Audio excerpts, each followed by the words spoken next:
Bus. Rush hour. A bus goes by and there's no one on it, except a driver in a face mask. We're not in Kansas now, Toto. But where are we now? I don't know. I watch the news and each time I do I think that no one else knows where we are either. And all of us, all the people who would have been on the bus, all the people who don't really know where we are, which is surely a definition of the state of being lost, we are stuck at home. We're at home, but we're lost. That's a place we've never been before. And in this new place, time stretches or stumbles or stops.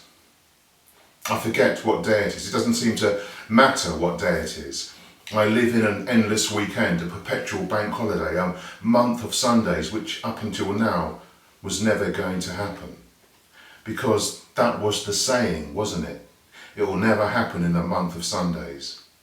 But now we're through the looking glass, people, and the unlikely thing that has happened is not the it, but the month of Sundays. And Sundays like Sundays used to be, when nothing was open and there was nowhere to go except in this our very own 2020, all new, all not singing, not dancing month of Sundays. We can't even go to church.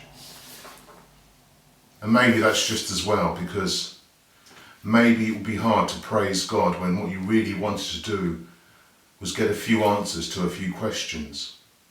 But I have this horrible feeling that God would go all politician at a podium, avoid giving answers, shut down the journalists, start talking about the things that had been achieved, and praise the NHS, the one true faith we have all rediscovered.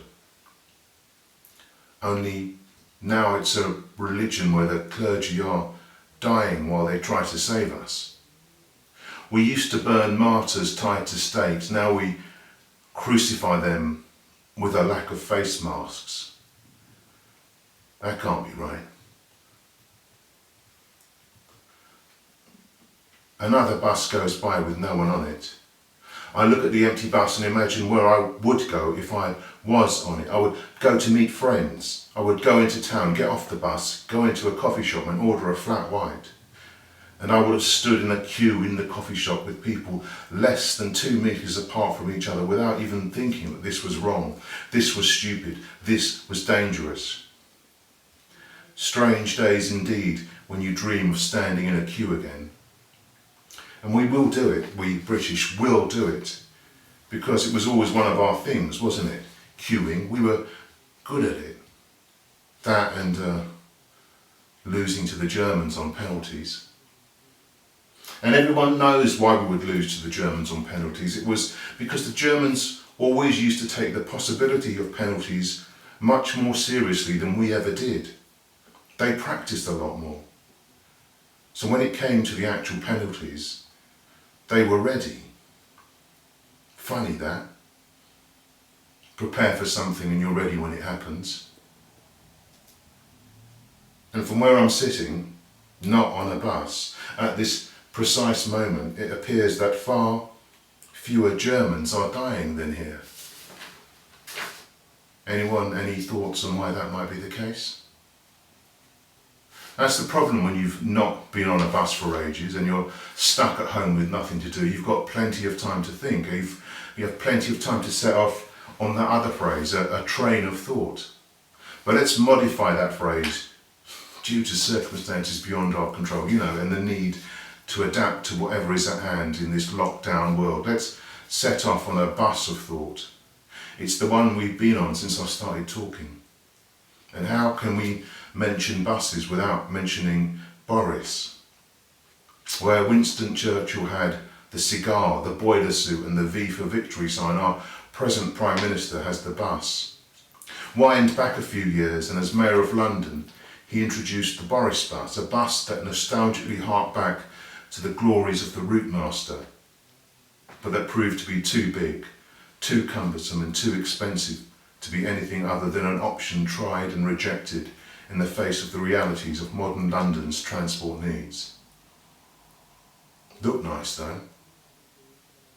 Then there was Brexit, a backward-looking exercise in dividing the country with a bitterness whose taste will linger long in the national mouth. And at the heart of it all, a financial promise made on the side of a bus that rapidly unravelled once the campaign had been won. And now, in his first year as Prime Minister, at the head of a make-do-and-mend DIY cabinet, including a leading light who famously said people have had enough of experts, Boris finds himself in a capital of empty buses, taking no one, nowhere. So maybe metaphors are just like buses, Prime Minister. You wait ages for one, and three come along at once. But in time, all this will end. In time, the buses will be full again. And when that happens, there is something we will all have to decide. And it's not whether we will get on the bus again, because we will decide to do that because we have to. The decision will be much simpler, much more profound. What bus do we get on? And where do we want to go? And when we do crowd back onto the rush hour buses, where there is no room to stand, let alone find a seat, let us never forget that on every single bus, there is one seat that will always be empty.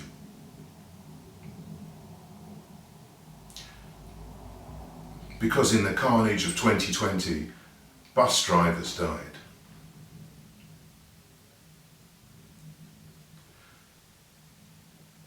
What kind of country drives to the front line in buses?